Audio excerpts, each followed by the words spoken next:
Serfant en retour. Radio J. Radio J. Le 10-11.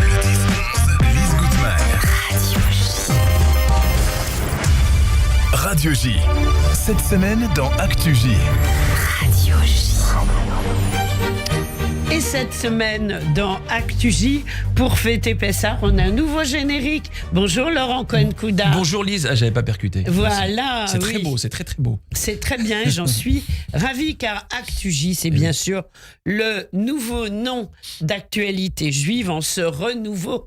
En cette période de renouveau, c'est important d'en parler. Nouveau nom, nouvelle maquette, nouveau, voilà, c'est on a des retours extrêmement positifs, donc c'est parfait. Tout à fait.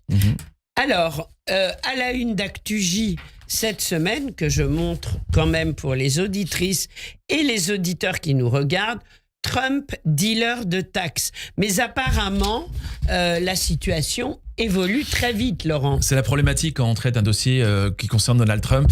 Oui, ça change C'est toujours aléatoire, en fait, il y a souvent une différence entre ces annonces qui sont toujours très provocantes.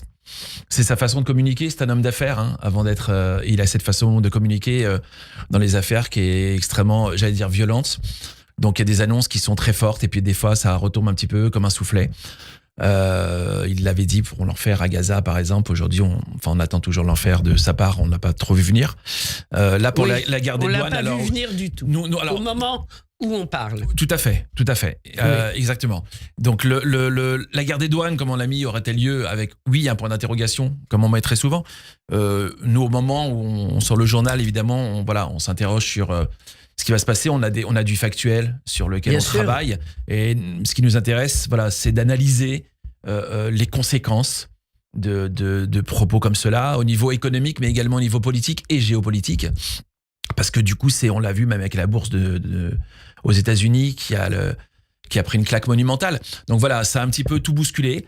Il y a des points d'interrogation quant à l'avenir il a mis en suspens, on va dire, donc toutes ces décisions.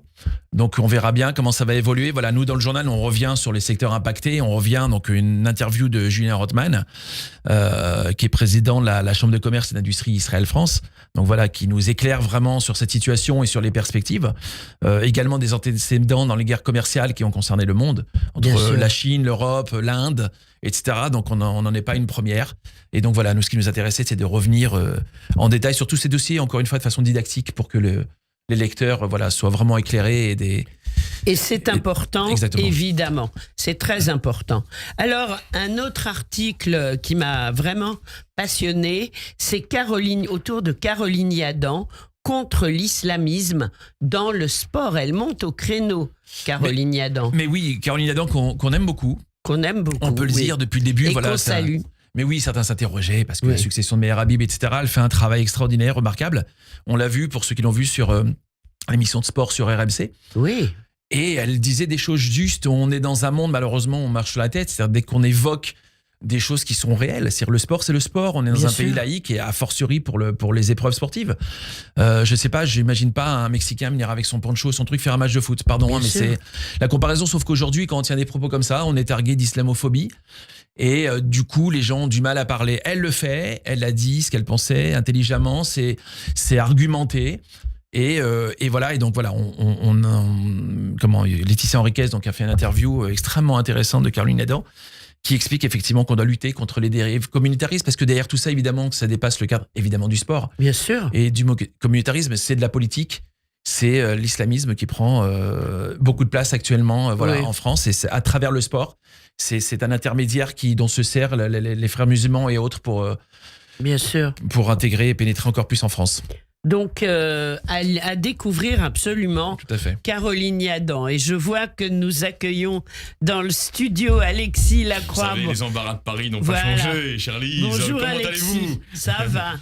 Alors, j'aimerais qu'on parle du Qatargate maintenant. Ouais. Laurent, Alexis ? Le Qatargate, si vous voulez, se réfère à des liens historiques que l'État d'Israël a entretenus avec le Qatar. Maintenant, il est très difficile, si vous voulez, d'évaluer avec précision le degré de létalité d'une telle bombe politique et judiciaire. dans la mesure où effectivement, je ne suis pas en train d'en relativiser la gravité, mais il faut Bien être sûr. là aussi équitable dans le journalisme. Beaucoup de nations occidentales ont Oui. entretenu avec le Qatar des liens d'amitié.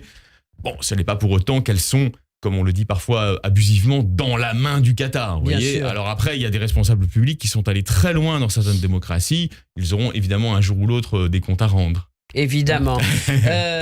Laurent nous disait que vous aviez rencontré Guy bah oui. Donsart. Alors c'était Alexis. très intéressant, si vous voulez, effectivement, de le voir dans un moment qui est à la fois un moment de convergence, mais aussi de divergence entre la France et Israël. C'est classique d'ailleurs, hein, Bien sûr. dans l'amitié, il y a des divergences. La convergence, c'est sur l'Iran. Et vous savez bien que la France, aujourd'hui, veut prendre une position proactive face à un Trump, je résume à très grands traits, mais Guy Donsart y a fait allusion diplomatiquement, comme on peut le faire dans ces circonstances, face à un Trump qui, lui, est en train de dealer directement avec l'Iran aux grandes dames d'Israël, comme vous Bien le savez. sûr, Bien. bien sûr. Netanyahou a été mis devant le fait accompli, il était furieux. Évidemment, Guy Donsart n'y a pas fait allusion, mais en revanche, il a insisté sur le partenariat franco-israélien, l'amitié franco-israélienne face à la menace létale que représente l'Iran nucléarisé s'il accédait à la capacité atomique. Mais par ailleurs, il y a des différends, et notamment, on le sait, hein, il y a eu une question là-dessus, sur l'invitation des partis dits d'extrême droite, Oui, dans le cadre de cette conférence que nous avons évidemment racontée bien sur sûr. l'antisémitisme. Et lui a plutôt été de ceux qui ont mis en perspective en essayant de donner des éléments de compréhension, je ne dis pas de justification, mais de compréhension de cette invitation, à charge pour chacun, bien sûr, de se faire son avis. Fabrice Balanche, Laurent. Oui, alors pour rappeler, c'est ce professeur de l'université de Lyon 2 Oui. qui a été pris à partie par des pro-islamistes On a vu cagoulés les pendant son cours. vidéos de façon virale. Oui. C'est incroyable, c'est la dérive, il a été menacé. C'est absolument, voilà, c'est absolument délirant là aussi Ouais. de voir l'université qui est prise comme ça en otage, Mais par. c'est bien d'en parler Oui. et de raconter ce qu'il se passe en espérant qu'en dénonçant cela, ça n'arrivera plus. Oui, alors on essaye. Ou moins. Voilà, Évidemment. on l'a eu. Soyons optimistes. Nous avons un article avec des propos de Fabrice Balanche que ActuJ. J'allais Oui. dire Actualité Jeu à contacter. Donc voilà, c'est intéressant de voir son point de Bien vue, sûr. de voir la position des dirigeants de cette université. Et ça nous donne un point de vue aujourd'hui de la situation en France. Et Bien au niveau sûr. des étudiants, encore une fois, c'est le vrai parallèle avec l'Iran. Quand on parlait de l'Iran de la fin des années 70, c'était l'extrême gauche, les communistes en l'occurrence, Bien sûr. avec l'islam qui est monté comme ça, avec l'aide des étudiants. Donc Mais c'est le évidemment. même schéma qui se reproduit exactement. Alors, un numéro avec Pessah au cœur. Ah oui. Au cœur du numéro. Je sais que ça tient beaucoup à cœur de Laurent, mais aussi certainement d'Alexis. De tous nos auditeurs De et de tout toute le monde. l'équipe. Alors, Alexis, si vous deviez, il reste très peu de temps, si vous deviez faire un souhait pour Pessah cette année, quel serait-il? D'arriver à l'heure à l'émission? Eh bien, alors, le premier, bien sûr, d'arriver toujours à l'heure à votre émission, Oui. Charlize, qui est un must incontournable. Merci. Cela va de soi. Mais alors, si je devais faire un souhait plus sérieusement, Oui, je ferais le souhait d'une réconciliation des esprits. Car aujourd'hui, les forces de division dans le monde juif et au-delà, dans les nations occidentales, sont très fortes et j'allais dire très suicidaires potentiellement. oui. Et je pense que nous devons nous réconcilier sur l'essentiel. En France, ça veut dire la défense intraitable de la République. Et au niveau de l'Occident globalisé, ça veut dire la défense de notre héritage humaniste. Il est mis en danger aujourd'hui clairement par la politique américaine. Laurent, Oui. Vous savez, Cohen-Coudard. pardon de dire ce que je vais dire, j'ai écrit un commentaire. Alors je ne connais Oui. pas mon degré de légitimité pour ça. c'est pour ça que je voulais vous demander. Vous savez, alors j'étudie à Torah, je suis très attaché. Mais ce qui m'intéresse énormément, ce sont les choses qui nous font bouger aujourd'hui. La fête de Pessah n'est pas une commémoration de ce qui s'est passé, la Non. sortie d'Égypte, etc. Je vous assure, c'est un travail extraordinaire d'introspection. La sortie d'Égypte, l'Égypte, c'est pas une situation géographique, c'est un état d'esprit. Oui. C'est un état d'esprit. Ça veut dire que, vous savez, j'ai démarré mon postulat de départ pour ce texte, c'est que 4/5 des Juifs sont restés en Égypte. Ça paraît fou dit comme ça. Mais si on transpose à aujourd'hui, ils sont restés en Égypte parce que c'était leur zone de confort. Même s'il y avait une souffrance, esclavage, etc., c'est leur zone de confort. Les gens sont très souvent bloqués dans leur confort, dans leurs leur habitudes, zone de confort. parce que les habitudes rassurent. Et l'inconnu, où est-ce que Moshe Rabbeinu va nous emmener? C'est l'inconnu. C'est Donc la les gens peur ont du de mal à l'inconnu. changer. Exactement. Alors, le nom de l'article et de l'analyse que vous avez réalisé, Oui. la vraie liberté, sortir d'Égypte, sortir de soi, avec tous les éléments du CEDER.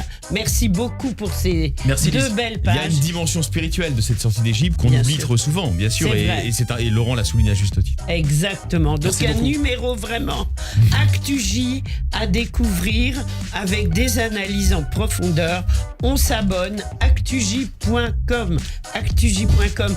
Merci beaucoup à Merci tous à les vous. deux d'avoir été avec nous. Chak Sameach, chère Chak Lise. Sameach. Chak Sameach. Et tout le meilleur pour vous.